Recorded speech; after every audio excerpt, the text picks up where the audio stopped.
السلام علیکم سامعین، 18 شعبان المعظم اور 17 فروری ہے۔ خبر کا عنوان ہے مسابقہ قرآن کریم اور دینیات میں پہلی پوزیشن۔ طالب علم کا نام ہے اشرف، ان کے والد صاحب کا نام ہے محمد گلفام۔ یہ دینیات مکتب جامع مسجد راج نگر غازی آباد میں زیر تعلیم ہے۔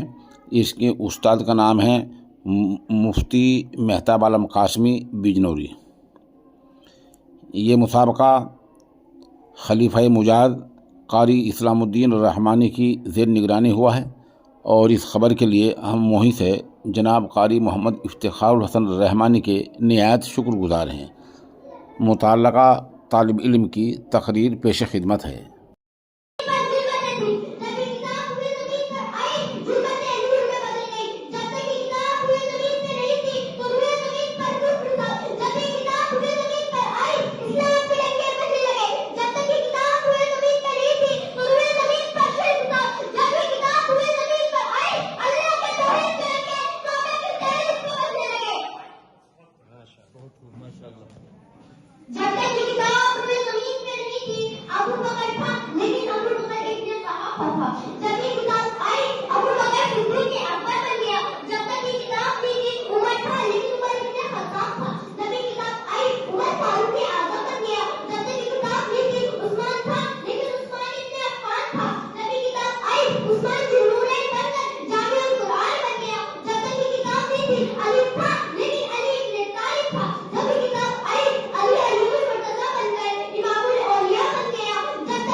اللہ اکبر۔